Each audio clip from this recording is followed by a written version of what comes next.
Баршаңызға қайырлы күн. Сіздермен Зада.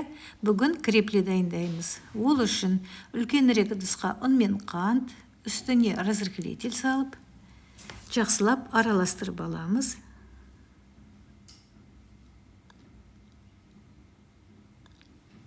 Одан кейін сметана саламыз. Бір шағынырақ ыдысқа жұмыртқа, оның үстіне тұз салып, жақсылап араластырып аламыз. Одан кейін кефир құямыз жұмыртқаның үстіне. Оны да жақсылап араластырып,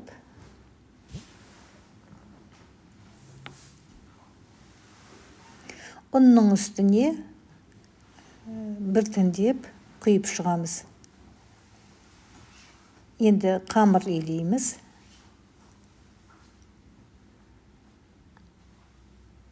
Бірақ өздеріңіз бақылаңыздар, тым жұмсақ, немесе тым қатты болып кетпесін қамыр.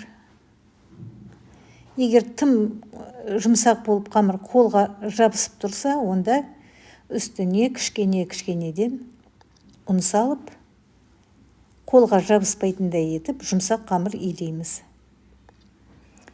Илеп болған соң оны целлофановый мешочекке немесе пищевая пленкаға орап, бір жарты сағатқа немесе 1 сағатқа тұндырып қоямыз.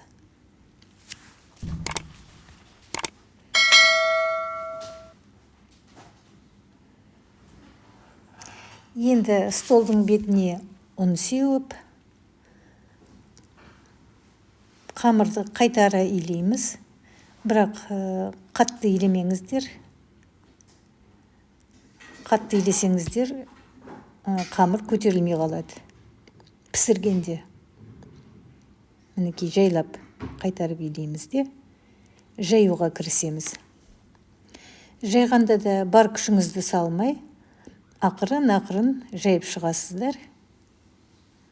Қамырдың қалыңдығы 0,5-0,7 сантиметр болсын.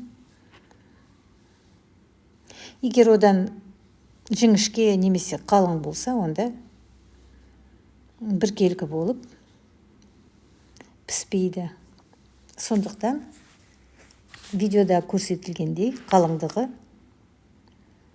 сол 1 сантиметрге жетпейтіндей болып жайылсын. Енді ұзыннан кесіп шығамыз. Жайылғаннан да. Енді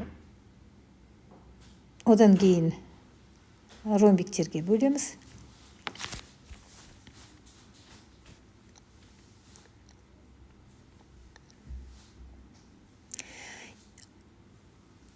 Ромбиктердің ортасынан пышақпен кесіп, бір жағын астын үстіне қаратып, фигурка дайындап аламыз.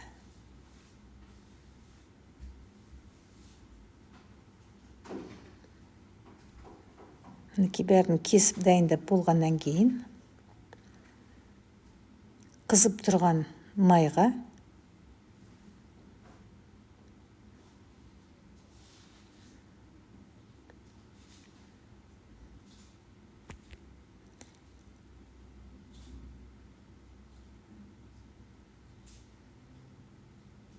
пісіріп аламыз.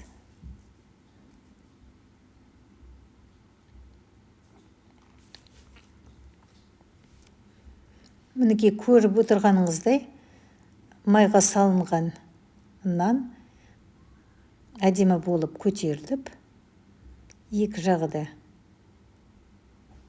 біркелкі қызарып, пісіп жатыр. Енді пістау дегенде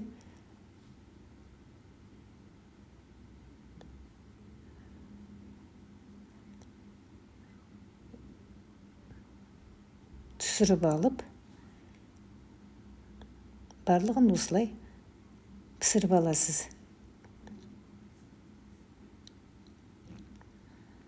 Енді осы креплидің үстіне қант ұнтағын себесіз. Крепли дайын.